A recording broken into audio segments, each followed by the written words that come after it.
right, y'all. So now it is that your girl's recording. Let's go ahead. Let's get into this next video, shall we? Now, Masama, shout out to you. The most annoying plot tropes.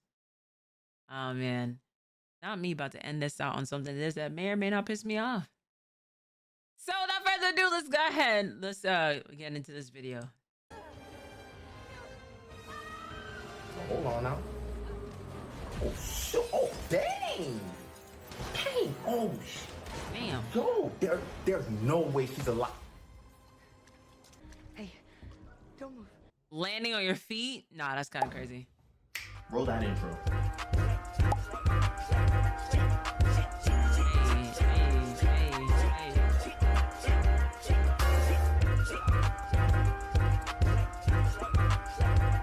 When consuming any form of media that has an ounce of story, there will obviously be some narrative elements to make the story more compelling. After encountering enough stories, you'll start to notice certain patterns being used across a multitude of series and genres. Things like the assembly of a team or a character searching for a treasure are all common patterns seen in many narratives. What I've just described to you is a plot trope, and there's a whole lot of them that we see, but it would be a bold-faced lie if I were to say that every trope was good. So in today's video, I want to talk about the tropes that I, and likely other people, find very annoying. And as we work our way through the video, the tropes will get more egregious and challenge my suspension of disbelief to the fullest. Okay. There will be no manga spoilers, but anime spoilers are going to be in this video, obviously. With that being said, we're going to start off with tropes that bring some minor annoyances, fairly trivial stuff, but worth mentioning. And the first one is the infamous line, "He's right behind me, isn't he?" Which is just a meme at this point. It's been a staple line in so many TV shows and films for years, and there was a time when the line was actually funny, but that time was like 15 years ago. It doesn't really bother me when I hear it in a movie or see it played out in other settings, but it can be really corny when it's used unironically as a joke in a comedy movie. I think nowadays, the trope is better when the character doesn't even say anything and they just have a look of doom and despair on their face. It's just funny to see how funny a face a character can make when they're caught lacking. This Lex Luthor panel gets me every single time because he knows better than anyone else the gravity of the situation he's in. The henchman in Spider-Man games also just look hilarious if you pause the game while you're fighting them. And I don't blame them at all. We'd all have this face if we knew Spider-Man was about to cave our skulls into the pavement. But I think we can all agree that Bleach is the king of these types of shots, and they honestly never get old. Besides that, there's not really much else to say aside from the trope being extremely played out. Another trope I see people have a problem with is the whole idea of the MC or a majority of the main cast being the chosen ones or some legend from prophecy, and I can understand the frustration and agree with it a bit. I think this comment brought up a good point about how the whole trope can low-key shift the trajectory of a character's journey. In the cases of Naruto and Luffy, we saw them grow and learn how to control their abilities they were given from a very young age, and it felt as if they were cleverly developing new strategies and abilities reflecting their growth as a character. But when you learn that they secretly had some overpowered fruit of legends, it kind of feels a bit watered down. Imagine if we knew Naruto was the son of the Hokage, had amazing clan traits, and was the child of prophecy from the very beginning. All of those trials and tribulations would feel less character defining because you'd expect him to win everything. However, I do think the trope is realistic in a sense. The trope can work because we're following the success stories.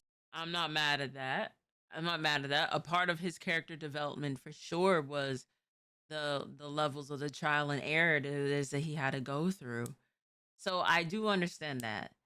It's kind of like one of those things to where it's just like you don't want to give a character all of this levels of plot armor, or like, oh, there was like the child of this strong armored body person this entire time and stuff like that. It does kind of make them, it doesn't make their wins be wins after a while. So I can see what he's talking about. So certain conveniences have to be expected when it comes to a character's progression. Naruto is trying to be Hokage, so although it may seem a bit BS to have him have all these favorable genetics, I kind of have to believe it. You typically do need some type of X factor to get you to the top. Same thing goes for Luffy when trying to find the One Piece, or basically any character that has a lofty goal. I also feel as if the writer has a large influence on how well a plot point like this can affect the story, which applies to most of this video. I'm just saying. It's gonna apply to like anything, anime, gaming, movies, all of that, bro. The writers, like, people sleep on that. Writers make or break a story, and there's nothing worse of you just going ahead and making a character be weak, especially when you've built some level of like a connection with writers, not with the writers, but the characters, and then like you unceremoniously kill them off, or like they end up getting a W, which is like, oh, you think it is like, oh my god, finally he showed his level of his power, but then it's just like some bullshit to why, like, you know. I mean, the writers are basically gods, but I just want them to be paid for what it is that they do. You know what I mean?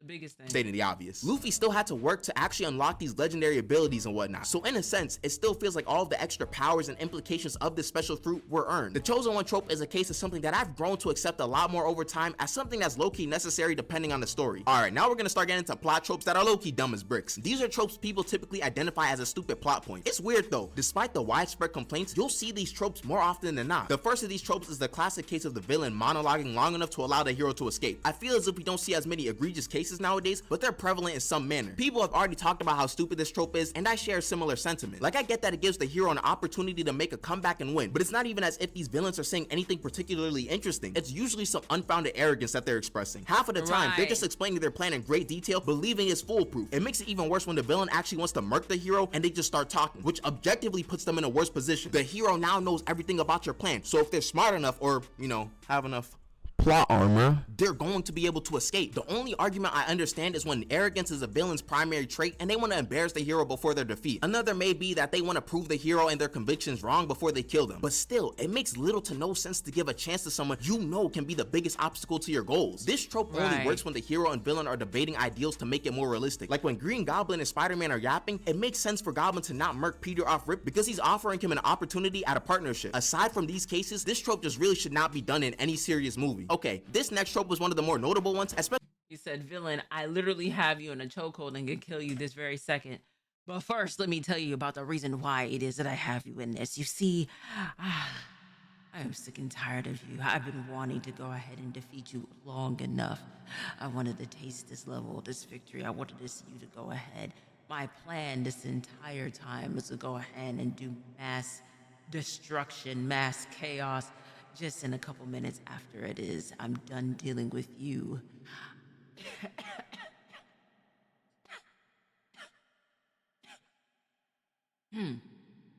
Once it is that I am done dealing with you, I have this machine behind me that's gonna go ahead and designate to the area of my choice that I want to be blown up. But too bad you're not gonna live to go ahead and see it. Like, come on, bro. Like, how many more times it is like, bro, y'all be yapping. If you gonna be a villain, do less of the yap, bro. Just go based off of fuel, hate, and anger. Acting 10 out of 10, giving her a contract now. Meanwhile, while I was dying in the middle of it, bro. Especially when it comes to tropes that people don't really like, and it's the power of friendship. And I'll be honest, I really don't think this trope is as bad as people say it is. I see this. I disagree. I actually really do hate that. I really do hate that, because that's just a lazy way of saying it is like that the heroes was losing. When you gotta do the power of friendship, that means it is the heroes was losing, bro. They was losing terribly. They was about to lose. The villain was about to win. You gotta do this nasty ass plot armor of like, oh yeah, like, it was the power of friendship that fueled us for this energy to go ahead and beat this character that you know you cannot beat. Call it for what it is, gang. You call it for what it is. You not strong enough to fight this fight. Was you really in there practicing that shot?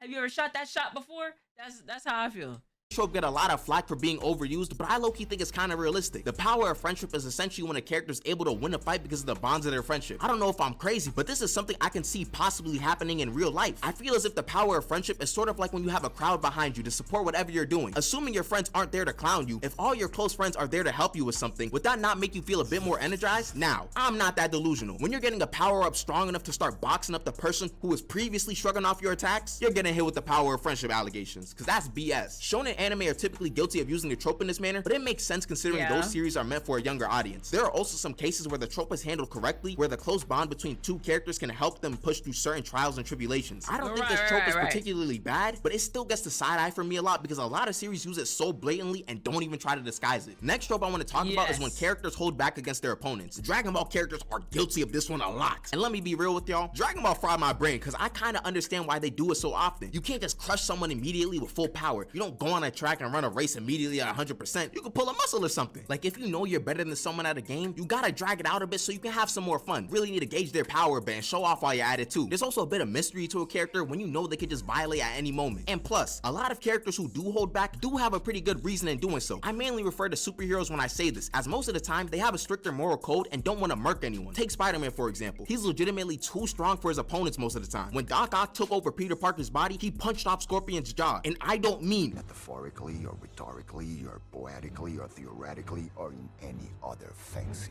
way. His jaw got punched clean off. But there's a hidden problem that arises when you remind the audience that a character is holding back. When the character holding back eventually gets their lights punched out, it can get annoying because you know they can win the fight easily. Then there's the more obvious problem with characters holding back. It begs the question, why are you not just defeating your enemy instantly? It feels like these characters are just trolling because their reason for holding back is not valid whatsoever. Unless it's for the safety of the person or people around them, the reason is usually based on some selfish desire because they want to fight more. If you, as a functioning person, are genuinely concerned about someone's potential power, why wouldn't you go all out from the beginning to get rid of that possibility? Like they'll give the villain who can transform and get stronger a chance to transform and win the fight. Half of these guys be having abilities that would dang near one-shot someone and they use it like one time or not at all. These characters would rather break the will of their opponent than win the fight, cause that makes sense when the world is in danger. And what's this? The villain took advantage of the opening you created, got stronger, and now they're beating the brakes off of you? Shocking. A character holding back will usually bring rise to holes in a story as to why the villain is able to run free after an encounter with one of the strongest characters in the series. And before I move into the next part, if you're enjoying the video so far and you're new, you might as well subscribe. With that being said, the next 3 tropes I'm going to briefly discuss are more so anime exclusive or related tropes. The first of the 3 being when the MC gets hit as a running gag. I think a lot of people dislike this trope because it's never really enjoyable seeing someone get punched for no apparent reason. The MC will just be living their normal life, say something a bit stupid, then get a concussion because of it. But I will say this, sometimes when some of these characters get hit, it's low-key justified. Like when Luffy randomly rockets all of his crewmates, some of them being normal humans, onto the ship in the blink of an eye, I think getting angry is a bit justified. Obviously the only one that is that I'm wholeheartedly, I can think of some others, but at the top of my head, like for people to go ahead and get their ass whooped, you gotta talk about like a character like a Mineta, bro. That is a person that is deserving of that. Why? Because he's a pervert. And why is it that we making a character like him within like My Hero is egregious to me. And nobody can convince me otherwise, bro. Everybody else got a cool ass quirk. All you got is some purple balls, sticky balls, bro. And I can't even sit there and say that because it is you be on that freaky ass timing, bro. You like a son of Quagmire, bro. If he's the one that's gone ahead, you know what I mean? I can even go as far as saying it is my boy from Dandadan. You know what I mean? Alright, cool. Momo do be a little mean to my boy. She be a little mean to him. And they always be bickering back and forth or whatnot. You know what I'm saying? Like, you know, you can tell it is that they infatuated with each other. Clear as day. But those are the only 2 examples that I can think of. Response is not justified every single time, but I think sometimes people underestimate how many times these MCs do something brain-numbingly stupid. The next trope I want to talk about is fan service in general. Not sure if it really counts as a trope, but it really is annoying to see. Take Fire Force for example. Personally, I think the fan service allegations gets dragged just a bit because Tamaki doesn't really have that much screen time. But when she is on screen, it's almost guaranteed some fan service is afoot. 70% of the— It's Fire Force. It's literally Fire Force. I've told y'all this. If you watch Fire Force and you enjoyed it and you watch this type of content, I know what type of person it is that you are, bro. I know what type of person it is that you are. Like, yeah, Prison School, you know, Fire Force. I can think of a couple others. You know what type of timing it is that you are watching these level of animes.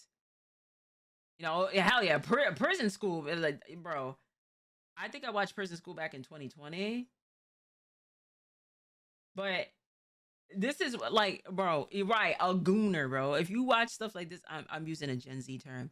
If you are watching stuff like this, I just know it is that you are like, you do not talk to women in real life. You don't. You just don't. I know somebody in the comments is gonna be like, well, actually I do. It's like, yeah, nah. Say can't lie. CJ got me into a Prison School. I watched that show and I'm like, this show is this is a gooners. Not too much of Food Wars. Not too much of Food Wars. Okay, that's one show it is that I will fight for. Okay, Food Wars is hilarious. I'm sorry, but it is. It is. They be talking the most spiciest yin yang, and then they taste some food, and then all of a sudden they're just with no clothes, and they're like in the heavens and the skies and whatnot. It's like, what the fuck? Like, how did we get here? Not too much on Food Wars. I actually do like that show. The scene she's in, some article of clothing will be coming off, and I'm being dead serious. Take this scene for example.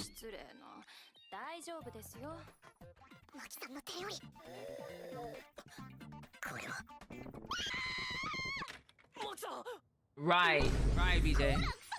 Look at the scenario, look at the timer. Does this even make sense? Even if we just say it's comedy, are we really laughing about it that much? Like, how do some of these anime scenarios even happen? He slipped, fell, then pulled down her pants. What are we even doing here? I promise you, without any of these scenes, the series will remain the exact same. The trope is really only good for the freaks of the world who enjoy it. Another trope that's garbage. That's what it would be. Without all of those levels of those sexual innuendos, bro, Fire Force would be garbage. I'm sorry. Somebody gonna be mad in the comments with me, bro. Somebody gonna be mad. It'd be like, Ari, how dare you? You don't like Fire Force? I for sure don't. I don't, bro. I don't. I'm sorry. I just don't. I just don't. That's especially annoying to come across is when characters start explaining their ability. And while we're at it, let's lump in when people magically just guess the ability of their opponent. Both of them make little to no sense. In any type of fight, your biggest advantage is your opponent not knowing what you're capable of doing. Therefore, if that information gets revealed, you take away a lot of your advantage. So why on earth would these characters reveal their ability? Let me be clear. This trope mainly happens to help the viewer out and actually know what's happening during a fight. However, in universe, it still makes no sense. The only time it does make sense is in a series like Jujutsu Kaisen because revealing your curse technique makes it stronger. But even then, would it not be more beneficial to hit an enemy with an attack that they don't know how to counter? They do this in Bleach a lot. Y'all know I love my examples, so allow me to introduce you to the captain of the 3rd Division, Rose. This guy has a very strong Bankai that not too much on my nigga, bro. Not too much. Not too much. Not too much, okay? If you don't know what to do against it, you'll probably lose. Keep in mind, we are fighting in a war right now, so every battle matters. After popping his Bankai on the enemy, Rose has the bright idea to explain all the intricacies of his Bankai. Guess what happens to him after that? You revealed your ability and lost because your opponent thought of a way to counter it. Nah, I can't say I saw that one coming. Then honestly, anytime... I mean, yeah.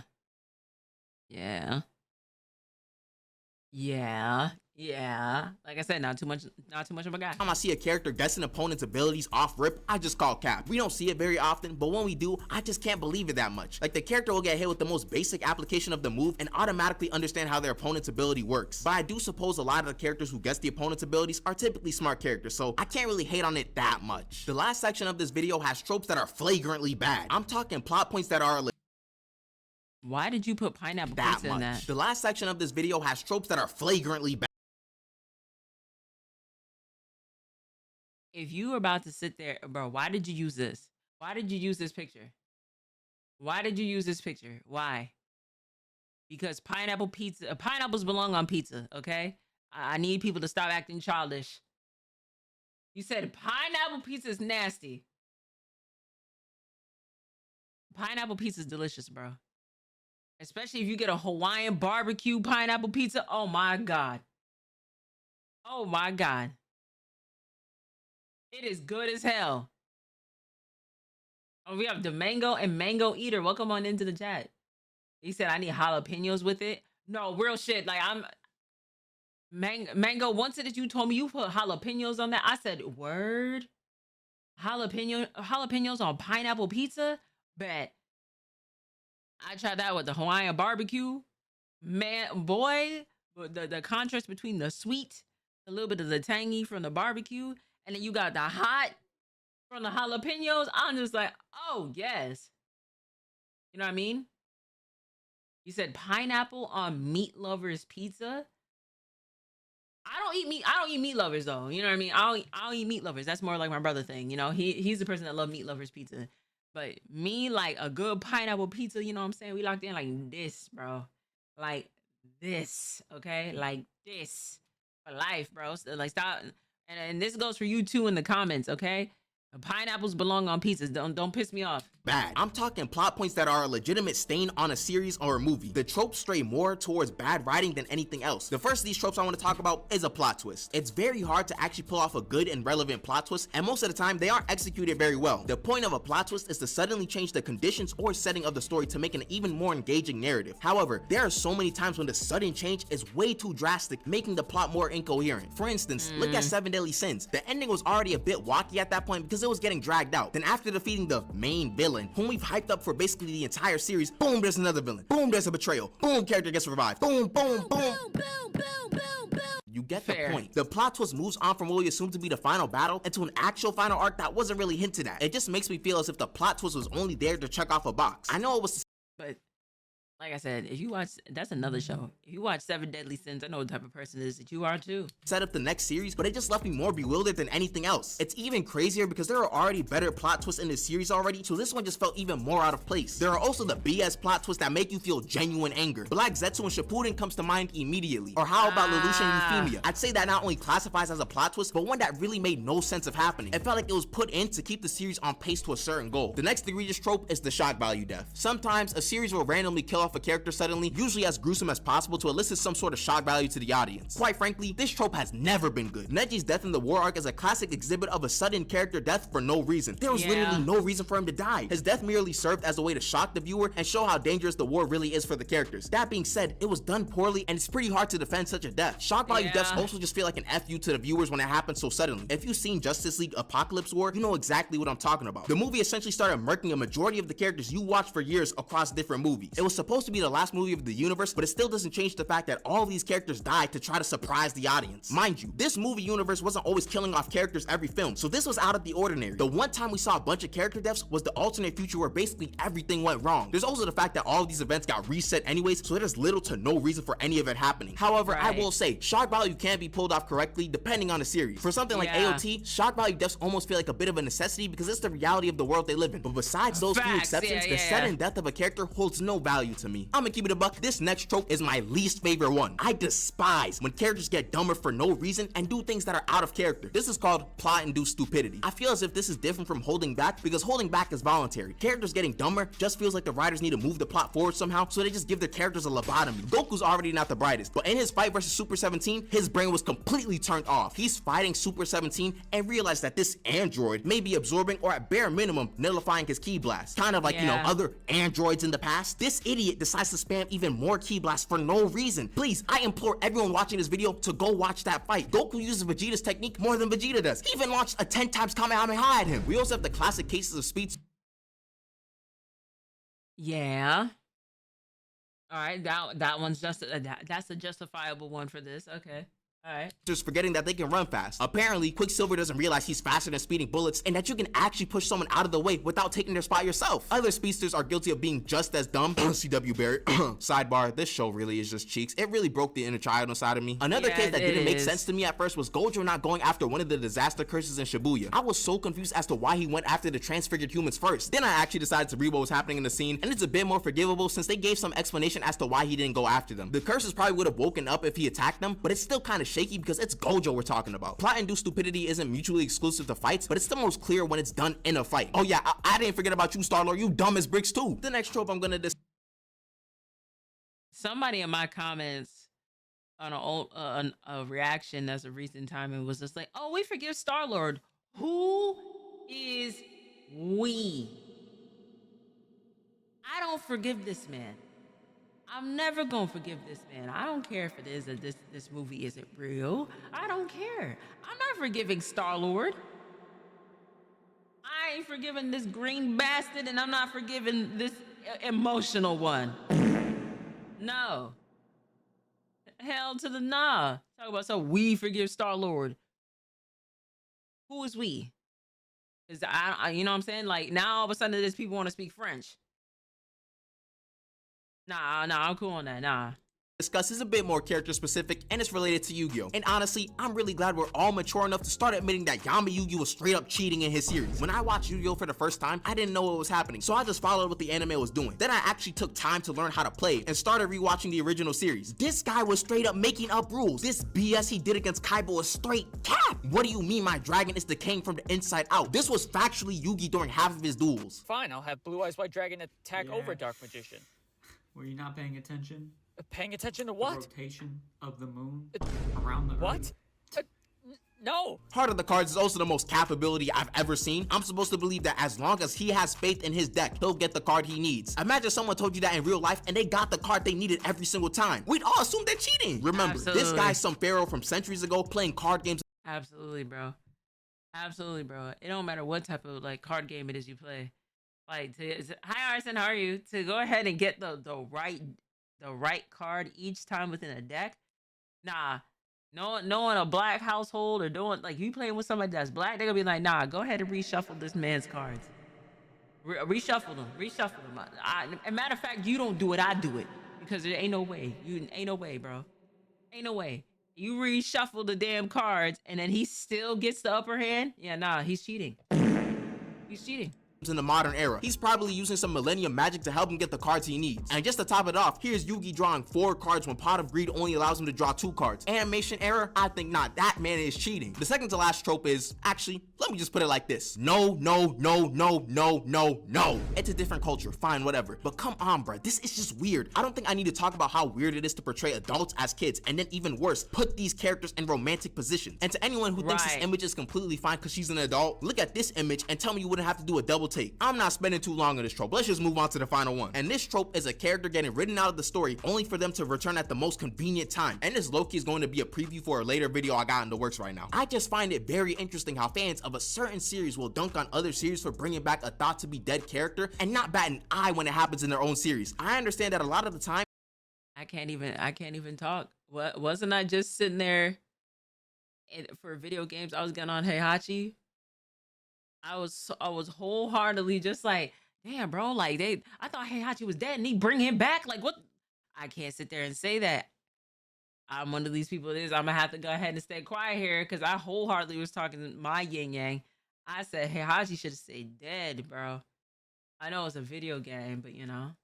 He said I want honorable mention at the art student exhibit at Howard. Come on with it. Period. Congrats to you, you know? people don't care about narrative as long as their favorite character comes back. And I'm on that train too. I'd be the happiest person alive if they brought back Jiraiya. But when I see people calling it good writing because of foreshadowing, I start to question whether we saw the same thing or not. It's just hard for me to believe certain characters who are essentially in limbo come back at the exact moment needed to save the day. Stories will try to avoid this problem by making it apparent that we don't officially know the whereabouts of said characters. Sure, that makes it make sense on how it happened, but it doesn't mean it was necessarily good. And I'm sure that there are some of you guys that are catching on to what I'm saying here, but I'm gonna leave a lot more of my argument for a later video. Anyways, I hope you guys enjoyed the video, especially considering how much longer it is than usual. I feel a bit better not uploading super frequently if I end up dropping like a 20-minute video. Let me guys know if you guys want a potential part 2 to this video. I thought I got a lot of the tropes that I didn't like, but maybe there's some I missed. With that being said, have a great day and peace out. I'll see you later, bro.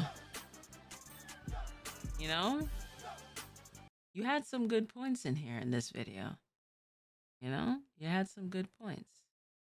There's some tropes in there, but I would love to see what it is y'all most annoying tropes about with certain animes and shows, or even video games. Sorry, But Ola Masama, shout outs to you. Thank you so much for the video. Shout outs to y'all in the chat. Shout outs to you at home, and I'll catch y'all in the next video.